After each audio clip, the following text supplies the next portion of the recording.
MP के पुष्पा भाऊ लाल चंदन की खेती कर कमा रहे हैं लाखों। पाकिस्तान जैसे कई अन्य देशों में जा रहा है माल। दुष्यंत कुमार की एक बहुचर्चित पंक्ति है कि कौन कहता है आसमां में सुराख नहीं हो सकता, एक पत्थर तो तबीयत से उछालो यारों। उनकी इस पंक्ति को चरितार्थ किया है मेहर जिले के एक किसान कृष्ण कुमार सिंह ने न केवल किसानों को आधुनिक सुविधाओं के जरिए खेती करने का नया जरिया सिखाया है, बल्कि आने वाली पीढ़ी को खेती किसानी से जुड़ने का संदेश भी दिया है। दरअसल ये कहानी है एमपी के सतना जिला अंतर्गत रामपुर बागिलान ग्राम त्योंथरी के निवासी कृष्ण कुमार की। किसान कृष्ण कुमार मेहर जिला रीवा रोड स्थित बगीचे में लाल चंदन और सफेद चंदन की खेती कर रहे हैं। आज से करीब 3 साल पहले यूट्यूब के माध्यम से कृष्ण कुमार ने चंदन के बीज से लाल और सफेद चंदन की खेती करना सीखा था और अब खुद का यूट्यूब चैनल बनाकर लाखों लोगों को चंदन के पेड़ की खेती के बारे में खेती करना सिखा रहे हैं। पाकिस्तान समेत अन्य देशों में भी भेजते हैं। बीज मीडिया से बातचीत के दौरान किसान कृष्ण कुमार सिंह ने बताया कि पहले तो हम शौक के लिए पौधे लगाते थे, हमारे पिताजी लोग भी चंदन के पौधे लगाते थे, लेकिन हर किसान चाहता है कि पैसा कमाना, इसलिए हम इसको बढ़ावा दिए और साल के इसी खेती से लाखों की कमाई कर रहे हैं। उत्पादित बीज सिर्फ भारत ही नहीं बल्कि पाकिस्तान, साउथ अफ्रीका और वियतनाम जैसे कई अन्य देशों में भी भेजे जाते हैं। कहा कि सोशल मीडिया पर वीडियो डालने के बाद से उन्हें ऑर्डर मिलते हैं और उसी के माध्यम से ऑर्डर मिलने के बाद वो बीज को यहाँ से भेजते हैं। इससे उनकी कमाई लाखों में होती है। किस तरह से आप खेती करते हो, किन किन चीज़ों की खेती कर रहे हैं? मेन हमारा तो चंदन के ऊपर हम फोकस कर रहे हैं ज़्यादा, क्योंकि आज के ज़माने में हर एक किसान लोग चाहते हैं कि हमें ज़्यादा से ज़्यादा पैसा मिले। बाकी खेती में तो उतना मुनाफा नहीं है जितना चंदन में है। तो हमारी कोशिश है कि सभी किसानों को हम प्रशिक्षित करें ताकि वह अपने यहाँ बीज लेकर के चंदन के पौधे उगा सकें। अगर मार्केट से पौधा खरीदेंगे तो उनको महंगा पड़ेगा, 100 रुपये से 200 रुपये में एक पौधा उपलब्ध होगा।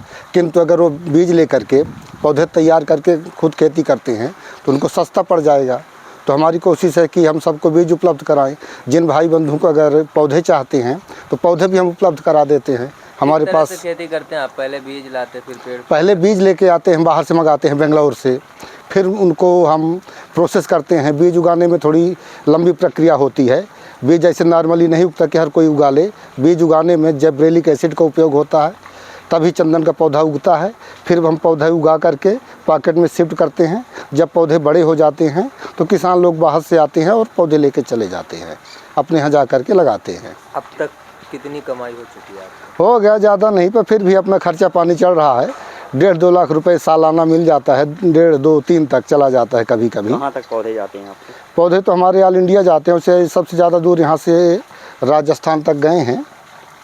बाकी राजस्थान, अयोध्या देश में भी आपके गए हैं? हाँ, कौन से देश हैं? वहाँ पर तो विदेश में अपने यहाँ से बीज गए हैं, जैसे साउथ अफ्रीका गया है, जर्मनी गया है, वियतनाम में अभी मार्च में भेजना है, पाकिस्तान गया है। पाकिस्तान तो डायरेक्ट हम नहीं भेजे हैं, एजेंट के द्वारा गया है। हम केवल अपन बम्बई, मुंबई और यहाँ दिल्ली तक भेजते हैं, वहाँ से वो अपना व्यवस्था करते हैं। बाकी इंडिया में कहीं भी हो, पूरे इंडिया में हम व्यवस्था करा देते हैं। विदेश में ज़्यादा डिमांड है, हमारे यहाँ से इंडिया का बीज अच्छा माना जाता है। इंडियन सैंडल पूरे वर्ल्ड में मशहूर है। जो अपने इंडिया में जो सैंडल होता है वह कहीं पर उपलब्ध नहीं है, इसलिए इंडिया में जो है सफ़ेद चंदन ज़्यादातर और लाल चंदन तो इंडिया में उपयोग नहीं होता, विदेश ज़्यादा जाता है। पर सफ़ेद चंदन अपने इंडिया में होता है और वर्ल्ड में भी होता है, सब जगह हो जाता है। ये करीब हम 3 साल से तो एक्सपेरिमेंट कर रहे हैं। बाकी पुराने ज़माने से हमारे यहाँ चंदन की खेती हो रही थी, पर परमानेंटली धंधे के रूप में हम 3 साल से कर रहे। पहले तो शौक के रूप में कर रहे थे, पर अब इसी को इसके पहले हमारे घर में पूर्वज लोग लगाए थे, हमारे बब्बा जी खासकर लगाए थे। चंदन के पौधे हमारे पास पहले थे, कई पौधे थे। ऑर्डर का माध्यम क्या रहता है आपके पास? यूट्यूब के माध्यम से। हमारा एक चैनल है के देसी किसान, उसी के माध्यम से ऑर्डर आते हैं, क्योंकि हमारा चैनल सारे वर्ल्ड में चलता है। वहीं से वीडियो देखते हैं लोग बाग, फिर हमसे कॉन्टेक्ट करते हैं। व्हाट्सएप के माध्यम से बातचीत होती है, वहीं पे ऑर्डर मिलता है, फिर हम पोस्ट ऑफिस के माध्यम से बीज बाहर भिजवा देते हैं। क्या नाम है आपका? कृष्ण कुमार सिंह बघेल।